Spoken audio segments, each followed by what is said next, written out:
and welcome to a very special episode on Smart Money. This is a part of our Outstanding Women in Finance series, and today I have with me someone who perhaps needs no introduction in the market. Amisha Vora of Prabhudas Lilladher is with us. She has completed over 35 years in the financial markets and now has perhaps completed a full circle. Recently, she acquired Prabhudas Lilladher and raised her stake in the group all the way to 90% plus. Amisha, thank you so much for joining us on the show, and congratulations on this move. Thank you so much, and it's always a pleasure when you are in front of us. How sweet, thank you. You know, it's been a long journey, right? I mean, we have interacted for over 15 years now. What has your biggest learning been in this journey? You've been through the ups, downs, and everything in between. What's your biggest learning? So I'll tell you, of late, I feel that in the markets and also in the business, perseverance makes all the difference. Earlier, I used to say that there is no shortcut to hard work. Now I say that one needs to add, be it on your investments, be it in your business, perseverance. And I always proudly say that you can beat me in anything, but not in perseverance. Okay, that's one thing that will stay with me.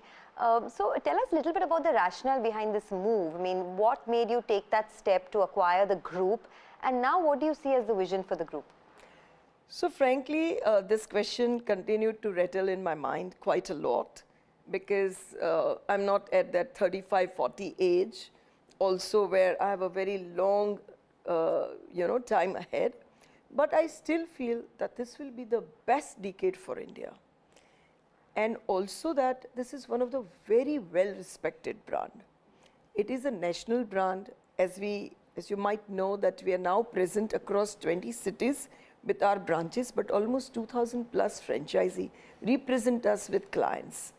And from institutional side, of course, as you know, domestically and globally, we are very well covered. So I thought that this is the time when I need to really take this plunge and take it furthermore professional as well as independent. Right now it is ownership and management a bit merged. We were 4 partners looking after the business and also managing the business and owning. My idea is now that ownership is one aspect. Yes, I have consolidated, but here on the management will be further delegated with commensurate returns in terms of whether equity stakes or ESOPs, managing the growth. Okay. You said that this is perhaps going to be the decade for India, right? How would you corroborate that with some data? Because we are seeing the equity cult come back in a big way now. Retail is back in a big way. We're virtually at all-time highs.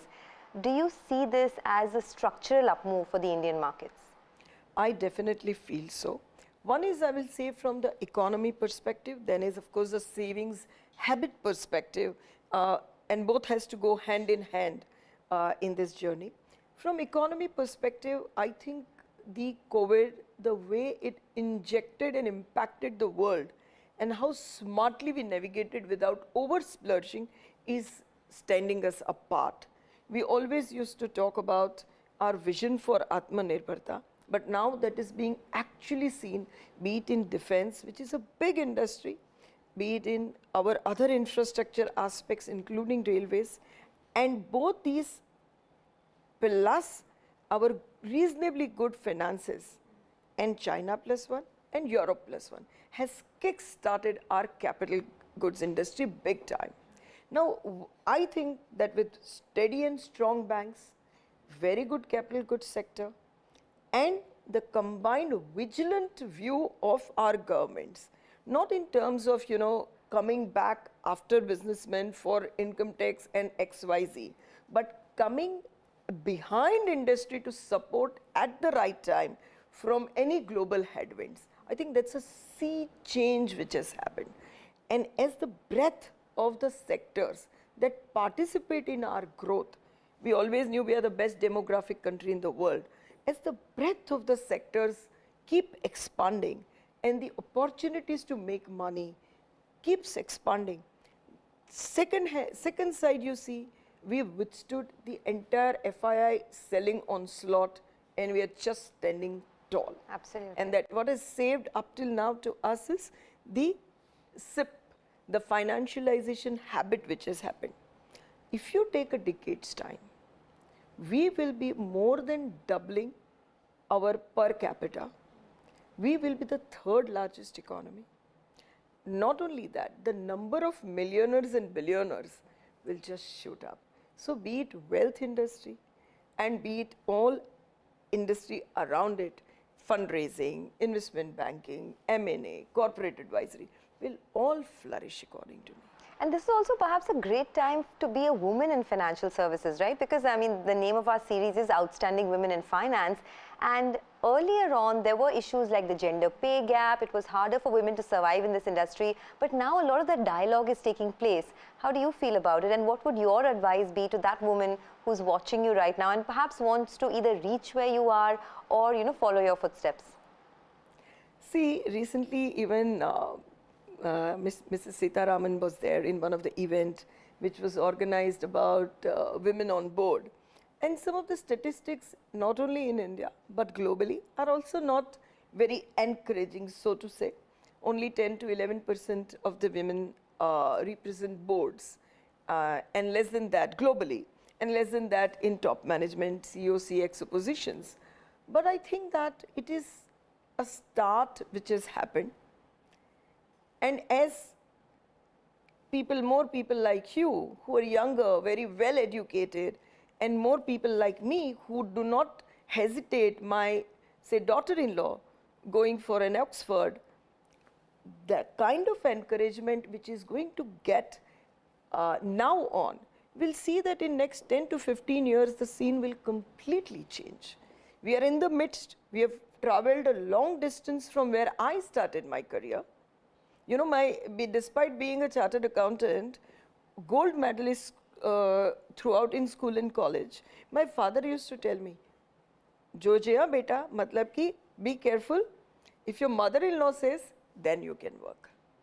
So that was the mindset. And look at my mindset. Forget that I am professionally always busy, but I tell my daughter-in-law that if you want to be an IAS, try that. If you want to go to Oxford, try that. I'll be the first and last to support you. And I'm sure same you will do. Absolutely. So the mindset is changing now. Mindset is changing. It is just a question of time. Then we will forget about, you know, women empowerment. It will be all I say is women entrepreneurship. You know, the one good thing about the stock market, right, is that gender pay gaps don't work here. The stock market is a level playing field for everyone. Exactly. You would agree with that, I'm sure. But do you think this whole gender pay gap issue still exists in 2022? I mean, of course, India is at the lowest ranking, you know, as far as the gender equality is concerned. But how do you feel about that in your peer set? Particularly in finance sector, I'm sure you know many women who are heading, be it mutual fund, be it debt side of the businesses of any banks, or anywhere they are heading. I don't think the board would have considered that, you know, the CEO is a woman, so we will pay her 30% less, ye to maan jayegi. I don't think it's going to work like that. What rather I feel is that this generation, which is just having a run of almost 20, 25 years ahead of them, it's up to them to not give it up in between. They have to show equal sincerity. I don't think that gender gap leading to pay gap exists, be it in research, be it in wealth, be it in sales, funds management. In finance market, I don't think so. Okay. Well, you know, I want to talk a little more about your investment style, because this is a market where it's become very hard to catch on to larger trends.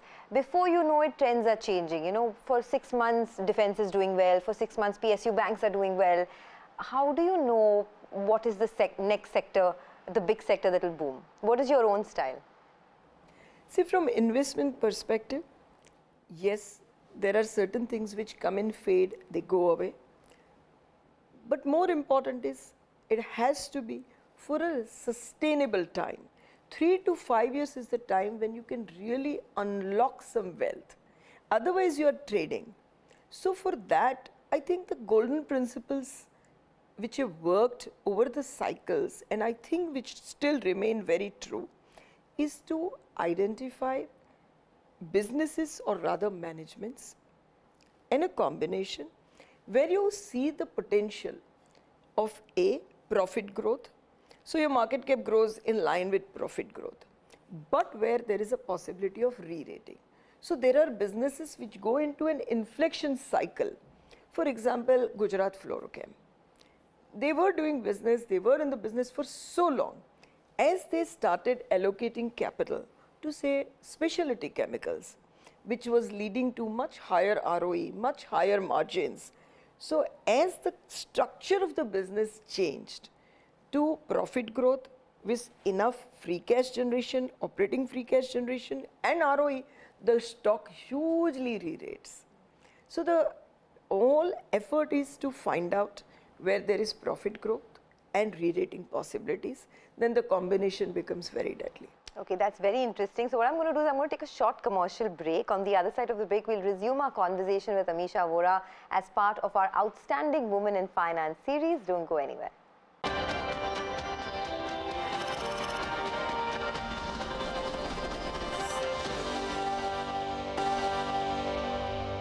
Welcome back. You're still tuned into Smart Money on CNBC-TV18. We are in conversation with Amisha Vora of Prabhudas Lilladher Group, which she recently acquired. So that's the big news headline. But we're also talking to her about her investment style, and she is our Outstanding Woman in Finance for this series.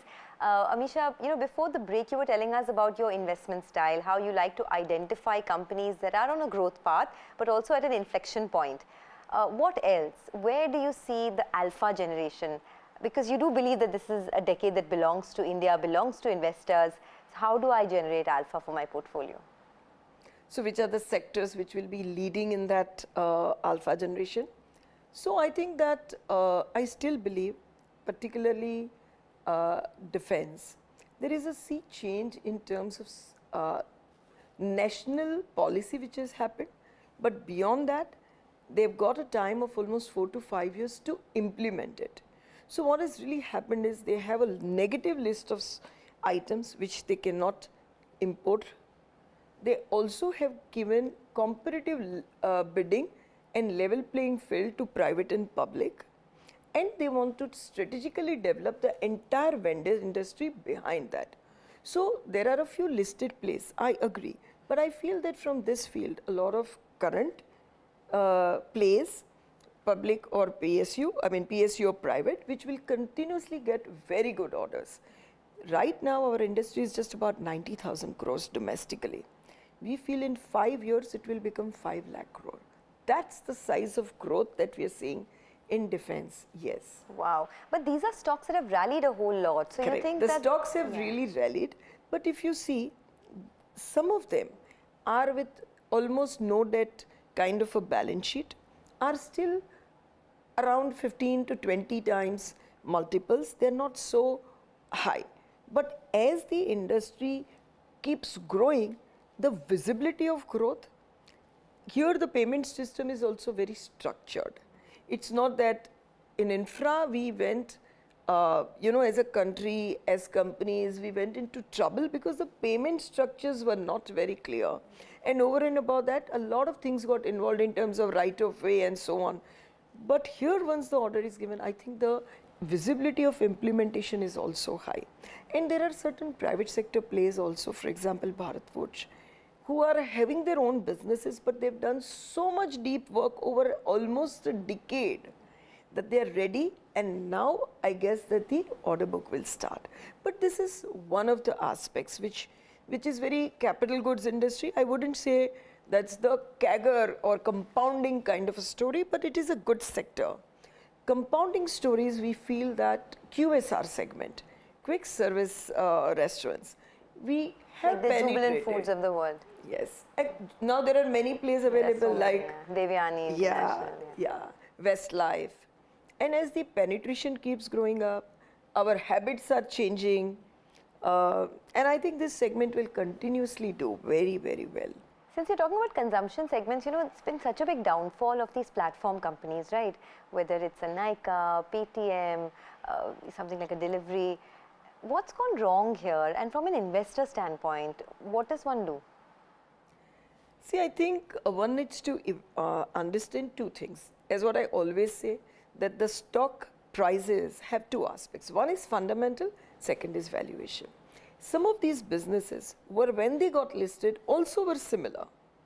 What happened is US interest rates were almost near to 0 or 0.5%. So when you discount the future cash flow, we used to discount for next 10 years, 15 years at 0.5%. Now we discount it at 4%. So the whole value comes down substantially. That is part one. Part two is that we assumed, markets, investors were made to assume that the easy liquidity scenario is here to last, but it never lasts. So which means that you keep grabbing market share, we will keep funding you. Now that funding is out of the way, so that they have to stop their market share chase game a bit and start focusing on profitability to sustain. So when both these factors have come to play, I think the valuations are reflecting these. The underlying businesses, were they fraud? No. Were they putting in genuine efforts? Yes. Will they sometimes succeed? Most likely yes. Unless the competitive pressures somewhere change over a period of next 5 years. But some of them have made dominant positions, but they need that breathing time to now to return to profitability. Yes. Yeah, because there has been a lot of cash burn for these companies. Absolutely. And that was what investors wanted them to do. Grab market share, we are here to support you. Now they don't have liquidity, those investors, so these people are changing their strategies. Okay. But as an investor, would you touch any of these stocks? Of course, while they were listing, we kept on saying that we will get better opportunities. I would still say that this is not the bottom. Maybe price-wise, if it is bottom, it might take a little more time sideways before they start showing those stronger signs of surviving this particular onslaught which is globally happening of a complete, you can say, stop on fresh capital. So how are they really adjusting their business models and strategies? One really needs to watch. But there are a few very good plays. For example, Policy Bazaar. I would somewhere think that they are close to making it first in the race. In terms of their business model, they are very well entrenched and they are a necessity. So also, no doubt, Zomato, they are necessity. But I would think that in the race, probably Policy Bazaar will be the one to stand tall amongst the others. Faster. Okay, that's on Policy Bazaar. Any other themes before we wind up this stock market discussion? Any other themes that you like? You spoke about defense, you spoke about QSR. Any themes that could, sort of balloon over the next 1 to 2 years? So I think that, see, some of the stocks have really done well. For example, hotel industry also has done really well, be it Indian Hotel, Lemon Tree. But we have entered a phase where next 3 to 5 years, the supply of hotel rooms is very limited. The habit of experience, spending on experience has improved substantially. Also, the business will continue to flock to India from all the corners of the world. So here you're seeing limited supplies. So I see rising trend in room occupancy, rising trend in room revenue, and rising trend in their non-room revenues also. So with these combinations, and most of them have adopted very capital light model of giving their brands and management, I think this sector will continuously do well, even for next 2 to 3 years. Okay, yes, the way we are all consuming, the way we are paying for experiences, right? Yeah. I mean, it's no surprise that these sectors will do well. Okay, tell us a little bit about your own personal experiences. Since you have been in the market for over 35 years now, who has your biggest mentor been? What is your, the mistake perhaps you may want others to avoid? Let's start with your mentor. Who's your mentor in the market? So I would say that I was very lucky. As you know, I started my career in research and then moved on for institutional sales. Now, of course, I manage the full business. So I had opportunity to meet the best of the minds and fund managers. Somebody who comes at the top of my mind is Morgan Stanley's fund manager, Mr. Vinod Sethi. Earlier days, he used to manage the entire India investments of Morgan Stanley. And the early, I would say, investor into HDFC Bank, And in all those discussions, from an outsider perspective, how they view the Indian markets, the larger opportunity, how to see the larger opportunity that this housing finance is so nascent as compared to X, Y, Z countries, that there is nothing but growth here and a sustainable growth. Policies are so good. So that outside in perspective and a broader view, I think the first which I used to learn is from Mr. Vinod Sethi. But also as I moved on and I used to meet a lot of corporates, many have impressed me a lot, but in the earlier days, someone who has really impressed me is Mr. Dadi Sheth from Levers. Okay. I believe that many good CEOs I've seen, but somebody who has a fantastic blend of strategy, micro and numbers was him. And that was seen the way he really took Levers those days to places and changed the whole presence of Levers in India with all the mergers and all that. So like that, I think both from corporate side and also from the funds management side, there are many who have really impressed me, and I keep learning. Every meeting for the management I go, of course I'm learning about their business and what will happen to their stocks, but I also get a lot of management lessons as to what's really working for making this organization so solid.